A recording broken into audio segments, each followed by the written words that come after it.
খবর বলা আল্লাহ পাক ছাড়া কেউ বলতে পারবে না। সে ভয়ঙ্করটা কেমন? আল কারিয়া, এটা হচ্ছে কিয়ামতের আরেকটি নাম। কিয়ামতের অসংখ্য নাম রয়েছে। এক নম্বরে হলো ইয়াউমুল কিয়ামা, এর দ্বারা পরকাল দিবস বোঝানো যায়। দুই নম্বরে বলা হয়েছে ইয়াউমুল আখিরাত। তিন নম্বরে বলা হয়েছে ইয়াউমুল হিসাব। চার নম্বরে বলা হয়েছে ইয়াউমুদ্দিন। পাঁচ নম্বরে বলা হয়েছে ইয়াউমুল হিসাব। ছয় নম্বরে বলা হয়েছে ইয়াউমুল জাযা। সাত নম্বরে বলা হয়েছে ইয়াউমুত তাম্মা। আট নম্বরে বলা হয়েছে ইয়াউমুল খাসা। নয় নম্বরে বলা হয়েছে ইয়াউমুল হাসারাত। 10 নম্বরে বলা হয়েছে ইয়াউমুল হাশর। সুবহানাল্লাহ। এই 10টি নাম আমরা কিয়ামতের জানলাম। যেমন সূরা ফাতিহার ভিতরে পড়ছে না, মালিক ইয়াউমিদ্দিন। ইয়াউমিদ্দিন মানে মহান বিচারের দিন, আখিরাতের দিনের মালিক কে? আল্লাহ। এরকম করে কিয়ামতের অনেকগুলো নাম আছে। আল্লাহ পাক এমন একটা আঘাত করবেন এই পৃথিবীর মানুষদের সামনে, যে আঘাতটা দ্বারা কিয়ামত শুরু হয়ে যাবে। এই জন্য আল কারিয়া হচ্ছে কিয়ামতের আরেকটি নাম। আল কারিয়া এটা এমন একটি স্টেকিং ক্যালামিটি, এমন ভয়ঙ্কর একটি ভয়াবহ পরিস্থিতি, এমন ভয়াবহ পরিস্থিতি যা কিয়ামত হয়ে যায় সাথে সাথে। সেই পরিস্থিতিটা সম্পর্কে রাসূলকে আল্লাহ বলে 3 বার, আল কারিয়া, মাল কারিয়া, অমাদরা কামাল কারিয়া। হে নবী, আল কারিয়া। আবার বলছে মাল কারিয়া। কি কারিয়া বুঝতেন কি আপনি? আল্লাহ রাসূল কিছুই বুঝলেন না। আবার বলছে অমাদরা কামাল কারিয়া। কারিয়া সম্বন্ধে কি আপনি কিছু বুঝতে পারেন না? রাসূল সাল্লাল্লাহু আলাইহি ওয়াসাল্লাম বুঝলেন 4th নম্বর যে আয়াতটা আসতেছে, খবর যেটা আসতেছে এটা ভয়ঙ্কর খবর। তিনি দৌড়ে গিয়ে রিয়াজুল জান্নাত সিজদায় পড়ে গেলেন। মারাত্মক ধরনের একটি আঘাত, ঝটঝট করে আওয়াজ হতে পারে, অথবা আপনারা সবচেয়ে বড় আওয়াজ কোনটা শুনছেন পৃথিবীতে? এই বয়সে কোন আওয়াজটা বড় শুনছেন? গর্জন। খাস বাংলায় ঠাডা। হ্যাঁ, ঠাডা শুনছেন। এই ঠাডা একটি শব্দ। তার প্রতি সেকেন্ডে শব্দটার ভিতর থেকে 20,000 কম্পন শক্তি বের হয়। কয় হাজার? 20,000, এর বেশি নয়। বিজ্ঞান বলেছে মানুষের কর্ণ দিয়ে কোন একটি শব্দের প্রতি সেকেন্ডে তার কম্পন যদি 20,000-এর কম হয় তাহলে সে কানে শুনতে পাবে না। 20,000-এর বেশি হলো কানে শুনতে পাবে না। তাহলে কানটা একটা লিমিট করা হয়েছে, এই পর্যন্ত শব্দ সে কানে ধরতে পারে। সুবহানাল্লাহ বলুন। এজন্য কানের পাশে পিপিলিকা হাঁটলে পরে পিপিলিকার পায়ের আওয়াজ আমরা শুনতে পাই না, কিন্তু আল্লাহ রাব্বুল আলামিন তিনি বলে দিয়েছেন তাহাতাল আরদিস সাবাইন, সপ্ত জমিনের তলদেশে পিপিলিকা যদি হাঁটতে গিয়ে কোন অসুস্থ হয়ে পড়ে, একটা পিপিলিকার পা যদি ভেঙে যায়, আমি আল্লাহ রাব্বুল আলামিন আরশে আজিম থেকে তার চিকিৎসা আমি করে থাকি। বিতাবিবিন নামলে ফিল লাইলিল বাহিমে, সূরা লোকমানের আয়াত থেকে তাফসীরটা মিল করে দিলাম। আল্লাহ রাব্বুল আলামিন বললেন ইয়া বুনাইয়া ইন তাকু মিসকালা হাববাতিন মিন খারদালিন ফাতাকুন ফি সাখরাতিন আও ফিস সামাওয়াতি আও ফিল আরদি ইয়াতি বিহাল্লাহ। সত্য জমিনের নিচেও যদি এটা পিপিলিকার পা ভেঙে যায়, অসুস্থ হয়ে পড়ে, সেই খবর আমি নেই এবং তাকে সুস্থ করার দায়িত্ব আমি আরশে আজিম থেকে নেই। কিন্তু সেই খবর আল্লাহ নিতে পারেন। কিন্তু আমার কানের পাশে পিপিলিকা হাঁটে, আমি শুধু কানের পাশে হাঁটেই অনুধাবন করতে পারি, কিন্তু পিপিলিকার হাঁটার আওয়াজ আমি শুনতে পারি না। তার কারণ ওর হাতে পায়ে দিয়ে হাঁটার গতিটা প্রতি সেকেন্ডের ভিতরে 20,000-এর কম হয়ে যায় কম্পন। আর অধিক পরিমাণ শাস্তি রয়েছে কবরে। রাসূল সাল্লাল্লাহু আলাইহি ওয়াসাল্লাম বললেন কবরবাসী যখন কবরে আযাব শুরু হয়ে যায়, ওই আযাব আযাবের জন্য চিৎকার মেরে যেমনি ভাবে কবরবাসী আর্তনাদ করে, ওটা পৃথিবীর মানুষে শুনতে পারে না, জিন জাতি শুনতে পারে না, তামাম সৃষ্টি জগতের সবাই শুনতে পারে। মানুষ যদি শুনতো মানুষ পাগল হয়ে যেত। কবরে ভয়ঙ্কর আওয়াজ, ইল্লা সাকালাইন, শুধুমাত্র জিন এবং মানুষেরা সে আওয়াজ শুনে না। তার কারণ ওর প্রতি সেকেন্ডের কম্পনের শক্তি 20,000-এর বেশি। আম্মা যারা এসে সিদ্দিকা রাদিয়াল্লাহু তাআলা এই কথা শোনার সাথে সাথে চোখের পানি ছেড়ে দিয়া বললেন, ইয়া রাসূলুল্লাহ, ইয়া হাবিবাল্লাহ, তাহলে আমাদের কবরের অবস্থাও কি হবে? কবরে সেই ভয়ঙ্কর চিত্রের কথা আপনি বর্ণনা করলেন, ওই কবরে আমাদের সাথে কেমন আচরণ করবে? তাহলে আমাদের কবর ভিতরে কিরকম শাস্তির আওয়াজ হবে? রাসূল সাল্লাল্লাহু আলাইহি ওয়াসাল্লাম তিনি ইরশাদ করেন, শোনো আয়েশা, কবরের ভিতরে যারা নেককার হয়ে কবরে যেতে পারবে, যারা জীবনে আমল করে খালেস ঈমানদার হয়ে আল্লাহ পাকের সন্তুষ্টি নিয়ে রাসূলের মহব্বত ভালোবাসা নিয়ে আদর্শমাফিক জীবন করে যারা কবরে যেতে পারবে, ওই কবর তোমার সাথে কেমন ব্যবহার করবে আয়েশা তুমি শোনো। কই রাসূল গো কেমন ব্যবহার করবে? আল্লাহর নবী বলেন, একটা শিশু যখন মাথা ব্যথা ওঠার পরে যখন মায়ের কাছে এসে বলে, মা, এগুলো সগীর সদাই, ছোট্ট শিশু মাথা যন্ত্রণা নিয়ে মায়ের কাছে এসে বলে, মা মাথা ব্যথা করে, আমাকে তুমি একটু করে নাও। মা তার মাথাটা বুকের সাথে জড়ায় মাথা মাসা করে, কিছুক্ষণ পরে সন্তানের মাথা ব্যথা ভালো হয়। কথা বলেন ঠিক না?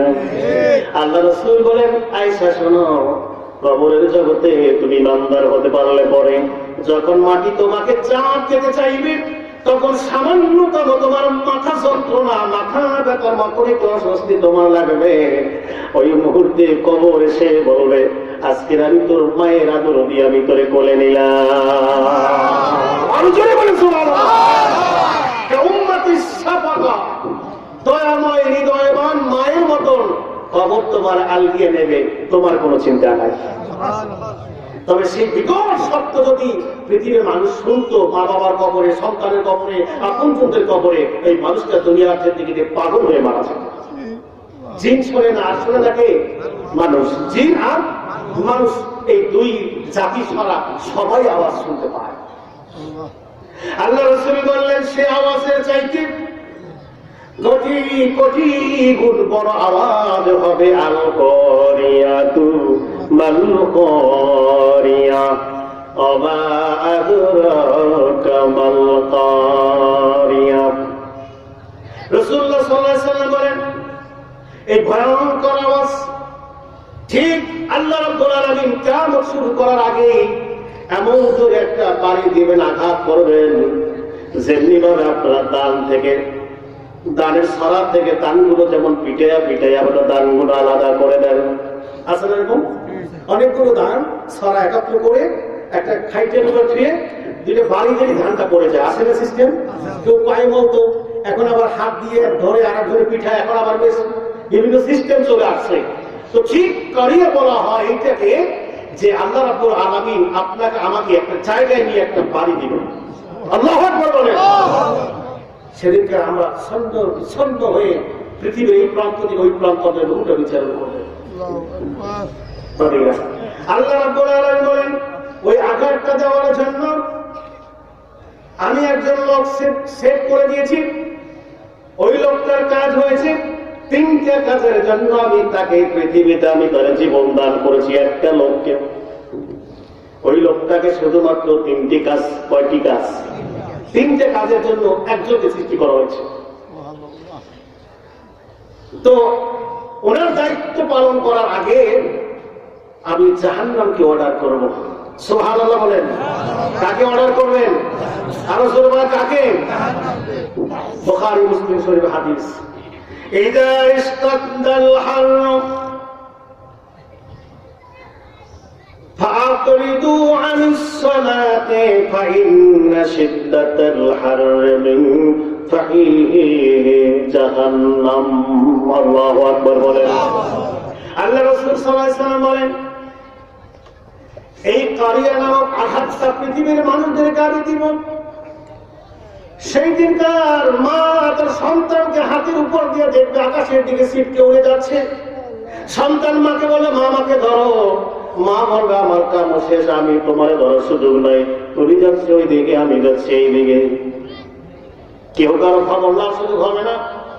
এই অবস্থা তৈরি করার আগে আমার আল্লাহ রাব্বুল আলামিন বলবেন, আল করিয়ার আঘাত দেওয়ার আগে আমি জাহান্নামকে বলবো, একটু নিঃশ্বাস করো পৃথিবীর জমিনে। তোমার ভিতরে একটা গরম, একটি ঠান্ডা, দুটো ভাব জাহান্নামের ভিতরে আছে। তোমাকে বলবো, একটু গরম বাতাস পৃথিবীতে ছেড়ে দাও। সূরা আল হাক্কা পড়বেন 29 নম্বর পারায়, সেখানে কথাগুলো আছে, আমি জাহান্নামের গরম বাতাস দিয়ে পৃথিবীর মানুষদেরকে সেদ্ধ করে দিয়েছিলাম। পাবলিকু বিরিহিন সরসরিন আতিয়া। আল্লাহ নিজে বলছে, আম্মা আদুম ফাউহলিকু বিরিহিন সরসরিন আতিয়া সাখখারাহা আলাইহিম সাবআ লায়ালিন ওয়া সামানিয়াতা আইয়াম। একটি জাতিকে আমি শিক্ষা দিয়েছি, ধ্বংস করেছি জাহান্নামের গরম বাতাস দিয়া। সরসরে নাতিয়া মানে কি, এমন উষ্ণ গরম তাপ বাতাসের ভিতরে, যার ভিতরে আপনার আমার জন্য কোনো কল্যাণ নাই, কোনো বরকত নাই, ক্ষতি ছাড়া। এমন বাতাস, গরম বাতাস কোথা থেকে আসবে? জাহান্নাম থেকে। কোথা থেকে আসবে? জাহান্নাম থেকে আসবে। এরপর করিয়ে শুরু হবে। তাফসীরের ভিতরে বলা হয়েছে, বেগৈরে রাহমাতাও ওয়ালা বারাকাত, ওই বাতাসের ভিতরে কোন রকম দয়া নাই আমার, কোন রকম বরকত নাই। বাতাস যেখানেই লাগবে সেই প্রাণীকে মারা যাবে। ভয়ঙ্কর, সমস্ত ফেরেশতার চাইতে ভয়ঙ্কর চেহারাটা হয়েছে ইসরাফিল আলাইহিস সালাম, তারপরে আজরাইল আলাইহিস সালাম, তারপরে জিবরাইল, তারপরে মিকাইল। মিকাইল একটা নরম মানুষ, বৃষ্টি ঠান্ডা জিনিস তো, নরম মানুষের কাম হালকা টাইম দেবে, বুঝলেন না? আর মেজাজ গরম না হইলে পরে একটা লোকের খাবার দিয়ে পকেটে পয়সা নেওয়া যায়। এই জন্য আল্লাহ বলছে, এই কামটা আসলে তুমি করো, তোমার মেজাজটা করো, ঠিক আছে? আর জিবরাইল তিনি হচ্ছে সবচেয়ে আদববান, ভদ্র শরীর এবং উচ্চ ক্লাসের লোক। সুবহানাল্লাহ বলেন। উনি রাসূলুল্লাহ সাল্লাল্লাহু আলাইহি সাল্লামের দরবারে 24,000 অফিসের কাজ করেছেন। এই জন্য কোনদিন রাসূল বলেছেন, জিবরাইলের কাজের ভিতরে কোনো অসঙ্গতি আমি পাই নাই। আর ইসরাফিল বলছে, ওই সমস্ত কাজ আমার না, আমাকে অর্ডার করলেই হলো, এরকম ধরে বসে আছি আমি। সুবহানাল্লাহ বলেন। কিতাবের ভিতরে এসেছে, আমাতাল্লাহুল আজনিহাতা ইসরাফিল আরবাআতা আহাদুহা ফাওকাস সামাই ওয়াল ওয়াহিদু তাহতাল আরদিনাস সামাই। আল্লাহ রাব্বুল আলামিন সমস্ত ফেরেশতা বানানোর আগে ইসরাফিল আলাইহিস সালাতু ওয়াস সালামকে আল্লাহ রাব্বুল আলামিন বানালেন। এত বিশাল তারে 4খানা পাখা দিয়েছেন। কয়খানা? 4খানা পাখা আল্লাহ রাব্বুল আলামিন তারে দান করেছেন। একখানা পাখা হলো এই সৃষ্টি জগতের তলদেশে, আর একখানা পাখা হলো আল্লাহ রাব্বুল আলামিন আরশের নিচে পৃথিবীর সৃষ্টির উপরে। আর 2খানা পাখা দিয়ে তাম সৃষ্টি জগৎকে তিনি আঁকড়িয়ে ধরেছেন। আল্লাহু আকবার বলেন। ডান হাতে উনির উপরে হাত রেখে এই মশানে তিনি সিংহটা ধরে 2 ঠোঁটের মাঝে বসে আছেন। ওনার ডিউটি যেদিনকার শুরু হয়ে যাবে, সেই দিনকারই আল কারিয়াতু মাল কারিয়াতু শুরু হয়ে যাবে। এই ভয়ঙ্কর দিনে যদি বাঁচতে হয়, তাহলে নামাজ লাগবে কিনা? নামাজ ছাড়া কারিয়া থেকে বাঁচা যাবে না। আম্মা জানা আয়েশা সিদ্দিকা রাদিয়াল্লাহু তাআলা আনহাকে রাসূল সাল্লাল্লাহু আলাইহি ওয়াসাল্লাম বলেন, তোমার কবরে ওই আওয়াজটা পৌঁছে যাবে না, কারণ তুমি যদি আল্লাহ রাসূলকে খুশি করে দিতে পারো, আল্লাহকে খুশি করে দিতে পারো, সন্তান যেমন মাথা ব্যথা করলে পরে মায়ের কোলে যায়, অনুরূপ ভাবে কবর তোমার মায়ের মতন আদর দিয়া তোমার বুকে জড়ায় নেবে। তোমার চিন্তা নাই। তবে বিপদটা হলো বেঈমানদের জন্য। কাদের জন্য? কাদের জন্য? বেঈমানদের জন্য। তো জিবরাইলের ইসরাফিল আলাইহিস সালামের পাখা কয়খানা? হ্যাঁ, কথা শেষ না হওয়া পর্যন্ত আলোচনা বন্ধ হবে না। একজন থাকলেও কথা চালাই যেমন ক্যামেরায় দেখবেন হুজুরে অস্পক্ষের লক্ষ লক্ষ মানুষ, কথা বলেন না? আপনারা আসলে ওইটা দেখা যায়, দেশবাসী দেখবে যেটা, সেটা হলো ওইটা। আপনাকে আমি দেখি, আপনার গেল আমি কিছু করবো না, আপনিও কিছু করবো না। তারপর খাইতে শেষ পর্যন্ত কিছু কিছু জোর দেবো মাঝখানে। এই জোরটা ধরার জন্য আপনাকে একটু ঘুরে আসতে হবে, নানান দিক থেকে ধৈর্য ধারণ করে থাকতে হবে। পারবেন তো সব ইনশাআল্লাহ? জিবরাইলের পাখা কয়খানা? 4খানা। একখানা হচ্ছে আল্লাহর আরশের নিচ থেকে শুরু করে উপরের জগৎটা, সুবহানাল্লাহ বলেন। আর একখানা পাখা হয়েছে এই সৃষ্টি জগতের তলদেশ। শুধু পৃথিবী বলবো না, আল্লাহ সৃষ্টি জগতের তলদেশ বলতে আল্লাহই ভালো জানে, শুধু পৃথিবী না। আর দুখানের পাখা হলো দুই পাশ দিয়ে আল্লাহ পাকের সৃষ্টি জগৎকে তিনি আলগিয়ে ধরে বসে আছেন।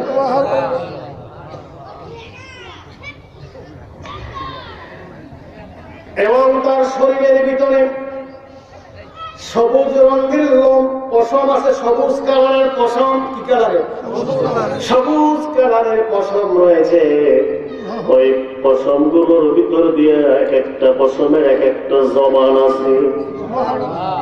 কি কয় ভয় ভয় পাবেন না তো স্বপ্নে সবুজ রঙের লোম। এই লোমগুলো এত বড় বড় যা প্রত্যেকটা লোমের মাথা দিয়ে আওয়াজ বের হয়, মানুষের মতন কথা বের হয়, ফেরেশতার মতন কথা বের হয়।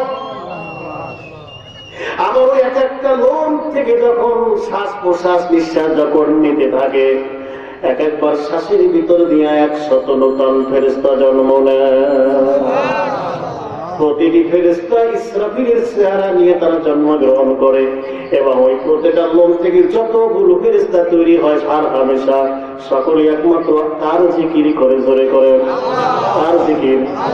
ইউসাব্বিহু লিল্লাহি মা ফিস সামাওয়াতি ওয়া মা ফিল আরদ ওয়া হুয়াল আজিজুল হাকীম।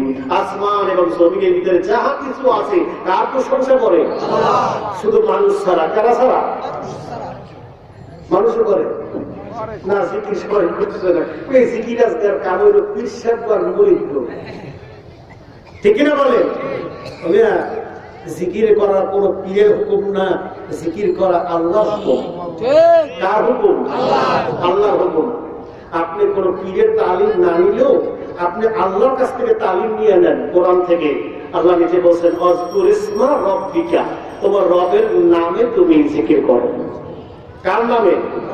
আল্লাহর নামে আপনি জিকির করবেন।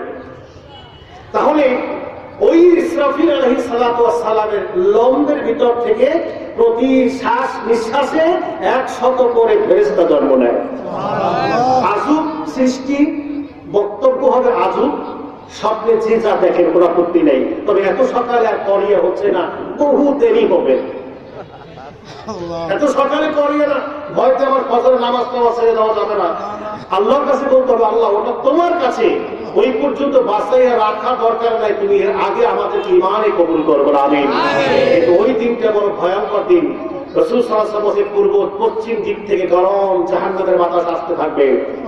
আরেকটি হাদিসে বলছে পূর্ব দিক থেকে আসতে থাকবে। দুই অঞ্চল থেকে আস্তে আস্তে আস্তে আস্তে ফোরাত নদীর পারে সে গরম বাতাসটা মিশ্রতে থাকবে। সুবহানাল্লাহ বলেন। রাসূল সাল্লাল্লাহু আলাইহি ওয়াসাল্লাম বলেন যতক্ষণ পর্যন্ত ফোরাতের এপার ওপার সেমারিয়াতুল ইবরুস ও সেমারিয়াতুল জুনুস এই দুই অঞ্চল থেকে অগ্নি জাহান্নামে বের না হবে ততক্ষণ পর্যন্ত এই বাতাস বন্ধ হবে না। খুব ভয়ঙ্কর এই সূরাগুলো, এই আল কারিয়ার ভিতরে সেই কথাগুলো আল্লাহ পাক লুকিয়ে রেখেছেন। তাহলে পাকা পাইলাম কয়খানা?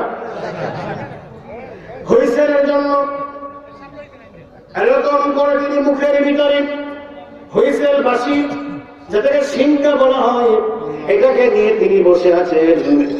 কিতাবের ভিতরে বলা হয়েছে আল মুসাফাতু বাইনাল্লাহি ওয়া ইসরাফিল সাবআ সাতাইর ফাকাত। আল্লাহ রাব্বুল আলামিনের আরশ আজিম থেকে ইসরাফিলের বসার আসনটা এর মাঝে মাত্র 7টা পর্দা। কয়টা পর্দা? মানে অর্ডার দেবে, সরাসরি পিএসকে বলবে এই কাম সাইডে দাও। এই জন্য ইসরাফিলের অফিস রুম একেবারে আল্লাহ পাকের অফিস রুমের পাশে। আল্লাহ রাব্বুল আলামিন বললেন, আমি আমার ইসরাফিলকে তার অফিস, তার দপ্তর, তার কামরা, তার হুজরা মোবারক আমি দিয়েছি আমার হুজরা, আমার আরশ আজিমের পাশে। আর তার মাঝে মাত্র 7টা পর্দা আছে। একটা পর্দা থেকে আর একটা পর্দার দূরত্ব হয়েছে। পৃথিবীতে যদি একটা তেজস্বী ঘোড়া যদি 500 বছর দৌড়াতে থাকে, একটা ঘোড়া 500 বছর দৌড়ে যত দূর পর্যন্ত যাবে, একটা পর্দা থেকে আর একটা পর্দার দূরত্ব তত দূর হবে। দলিল হল মুসাফাতু 500 সানাতান। আমি আল্লাহ রাব্বুল আলামিনের সিংহাসন থেকে, ইসরাফিলের সিংহাসন যেখান থেকে করিয়ার ঘোষণাটা আসবে, এর দূরত্ব হলো মাত্র 7টা পর্দা। এবং একটা পর্দা থেকে আর একটা পর্দার দূরত্ব কত আপনারা বলেন? কত বছর? আল্লাহ রাব্বুল আলামিন বলেন, যখন আমি তাকে ঘোষণা করতে বলবো তুমি ঘোষণা করো। তাই কিরকম ঘোষণা? প্রথমে তুমি এমন লম্বা করে একটা টান দিবে, একটা আবার 40 বছর ধরে চলতে থাকবে। সুবহানাল্লাহ বলে ট্রেনের হুইসেল দেখা যায় অনেক দূর থেকে, অনেক দূর থেকে পম শুরু করবি না, মনে হয় কয়েক মাইল দূর থেকে আওয়াজটা প্রায় 2, 5, 10 সেকেন্ড পর্যন্ত একটানা চলতে লাগে। আমার আল্লাহ রাব্বুল আলামিন বলেন, আমি আল্লাহ হয়েছে ক্ষমতাবান, এমন আমার ক্ষমতা আনলিমিটেড, আমি হয়েছি অসীম। আর আমি যারে বানাইলাম, যারে ক্ষমতা দিলাম, সেই ক্ষমতাটা অসীম। সুবহানাল্লাহ। আমি যারে ক্ষমতা দেই অসীম, কিন্তু পৃথিবীর মানুষ যা তৈরি করে তার সসীম। ঠিক আছে বলে? আপনার কানের পাশে কিন্তু আপনি পারেন না। আপনি চোখ দিয়ে বিজ্ঞান করেছে একটা লোক 21 মাইল দূর পর্যন্ত একটা লোক তার চক্ষু দিয়ে দেখতে পারে। কিন্তু আল্লাহ রাব্বুল আলামিন সুলাইমান আলাইহিস সালামকে মিশর দিয়ে ছেড়ে দিলেন যান। আর পিপিলিকা রইল সিরিয়ার ভিতরে 1260 কিলোমিটার দূরত্বের পথে। যে সুলাইমান রওনা দিয়েছে, পিপিলিকা কাম থেকে ঘোষণা করলো, হে আমার পিপিলিকা সম্প্রদায়, সরকারি দল আইতেছে, আমি দেখতে পারবো না। কারণ মিশরের গভর্নর তখন কে? সুলাইমান। আমি যাকে দেখার বাসিনার ক্ষমতা দিয়ে দেয়, তার কত হাজার মাইল দেখবো তার কোন ঠিক নাই।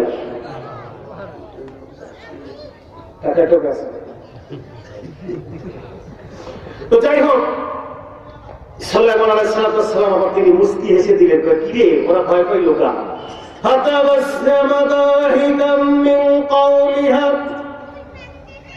ওই 1260 কিলোমিটার দূর থেকে সুলাইমান নিজে হেসে দিয়েছেন। কারণ ওই সিরিয়ার ভূখণ্ডে পিপিলিকার পাহাড়ে বসে পিপিলিকারা হেসে দিয়েছে, পিপিলিকারা ভয় পেয়েছে আমাকে। আমি রওনা দিয়েছি, এটা তো তারা ভয় পেয়েছে। এই জন্য সুলাইমান আলাইহিস সালাম নিজে আবার হেসে দিলেন। বলুন তো 1260 কিলোমিটার পর দূরত্ব সুলাইমান দেখলো কার ক্ষমতায়? আরো জোরে বলে, কার ক্ষমতায়? আল্লাহর ক্ষমতায়। ওই জিবরাইল, ওই ইসরাফিলের যে ক্ষমতা আল্লাহ দিয়েছে, সেটাও দিয়েছে কে? আর সাথে সাথে কি হয়ে যাবে?